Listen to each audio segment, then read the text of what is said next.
Can you all hear me?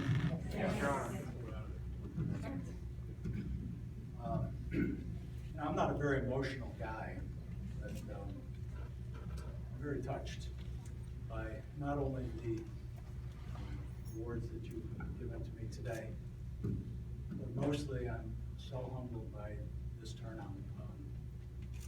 I figured 50, 100 people might want to come in and say goodbye. And there must be 250, if not more, of you here, and I appreciate the fact that you took the time and cared enough to come and say goodbye to me. Although it's not so much goodbye, it's just see you later a little bit. 40 years ago, I came to San Diego, and I didn't have a job, and I didn't know a soul. 6 months earlier, I met a woman who is with me still today, and it's Janice. Stand up and direct me.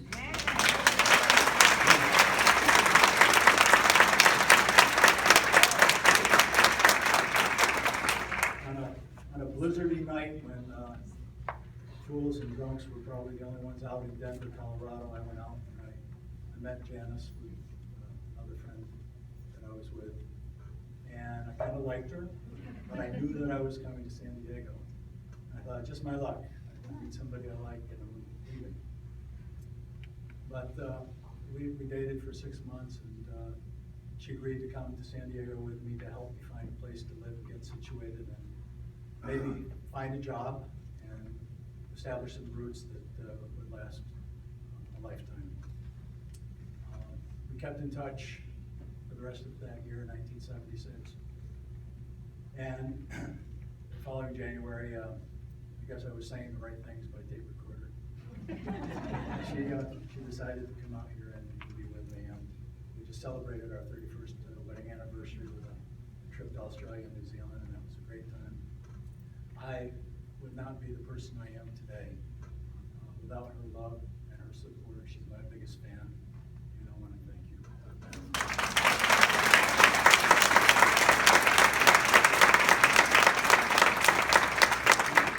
Also, representing my family who have been behind me from the get-go, my brother Tim, my youngest brother, and his daughter, my niece Kate, and my cousin Kristen. They're here with Janice nearby, and I want to thank them for coming today.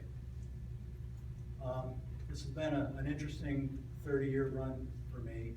I would have never dreamed on a day in March of 1969 that I would have been so blessed to have the career that I have had, and I certainly didn't do it alone. I've had a lot of support from my family, a lot of breaks along the way, starting with Ed Miller taking a shot on me and giving me a chance to be a trial lawyer.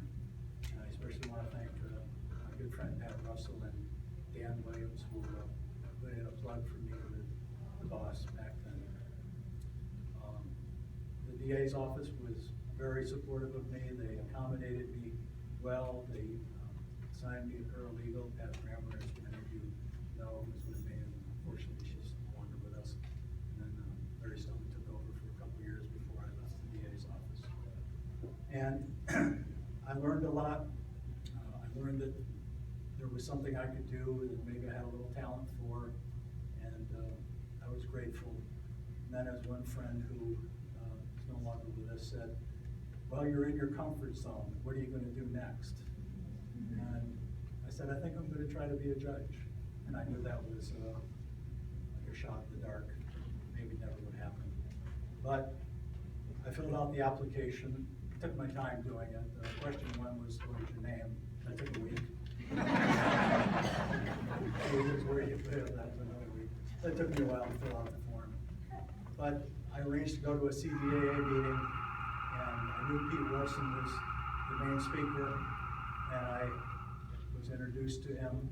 And I thought, okay, you stand in front of the governor, and he sees that you can't see, and you've got this big German Shepherd with you at the time. And I figured, I'm going to put my application in the mailbox tonight, and when it lands on his desk, you might remember that we just met in San Diego. And fortunately, that worked out. I had a lot of help from the bench with then Judge Dick Murphy and Dick went to bat for me. And I want to thank all of you in the legal community because you had input through the Jenny Commission. And as luck would have it, I was appointed in March of 1998. And the bench has been great for me as well and great to me. They've accommodated me in every way. When I first started doing this business, my reading machine stood as tall as my waist. It was like 2 tape recorders, reel to reel, if you can remember the size of those things.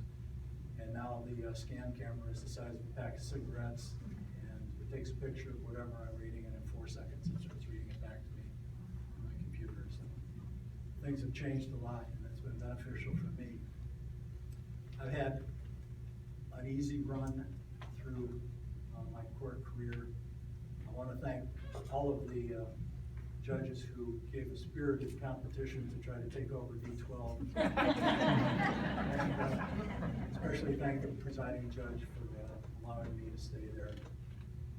I've had great bailiffs, starting with Chris Martinez, who I think is here, and Rich Polder, and Adrian, and Andrea Ladd, and then Steve Walling, and Melinda Martin, Tony Valdez, who's sitting right up here on my golf committee, and then Ed and Lily and Gloria and Matt. And Matt, I know you're out there, and I know you've been waiting for me to say this. Thank you for saving my life. When that defendant started wandering to the bench, it would have been nicer if I knew that was really happening. So I wasn't as nervous about it as you seem to be. But nevertheless, you guys made the courtroom run easily. Your professionalism, dedication to lawyers, defendants, and the public made me look good, and I appreciate that. I've had 2 wonderful secretaries over my career, Jocelyn Bauer, who's here, and Jenny McKee for the last 10 years. They did wonders cleaning up some of my writing that needed spacing and paragraphing and things like that. So thank you for that. I'll miss you guys. I had great reporters, and Mindy Barlow, who couldn't be here today. You know, Mindy was with me a long time and had recent heart surgery and had a little complication today that needed attention.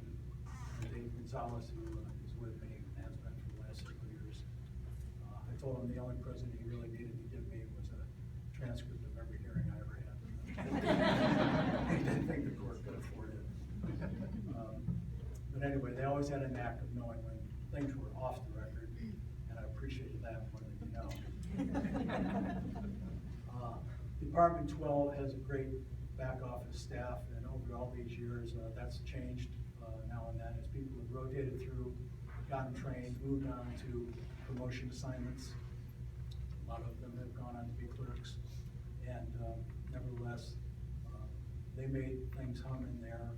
I don't get a lot of credit for all the paper pushing, but I knew what they did. I got to know them all.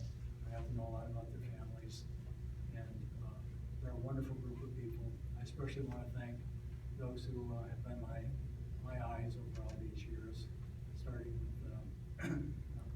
Yvonne, Lisa McMillan, Soshi, and Lori, and Anna, and Leanne at times, and Pat Brammer, who's no longer with us, was with me for many years. I couldn't have done it without you. It's a pleasure to work with all of you. And lastly, I had some great clerks, starting with Sherry King. She got pregnant and left. Trish Leopard was with me briefly. She got pregnant and left. Frances wouldn't drink the water for 2 years. Frances is with me today. I appreciate her being there. Chris was with me for a while. And then Marcia Butcher, I don't know if Marcia's here, so I haven't seen her yet.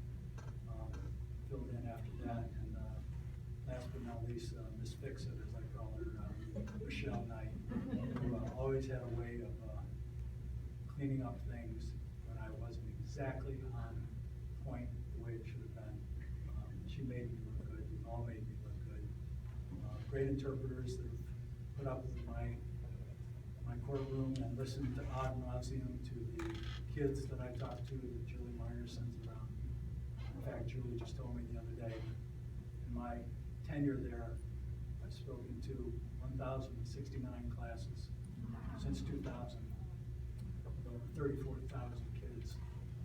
And there's somebody in the audience, I just met her, sorry, the name escaped me at the moment, but she is a lawyer today, but she remembered coming to see me when she was in high school. And she reminded me of that, and I thought that was kind of special. I guess it's time to call it a career. It's been a great 30-year ride for me. I've had love and support. I'm blessed. Bob Dylan has said a lot of things, but one thing he said that struck me is, a man has a successful life when he can get up in the morning, get to bed at night, and do what he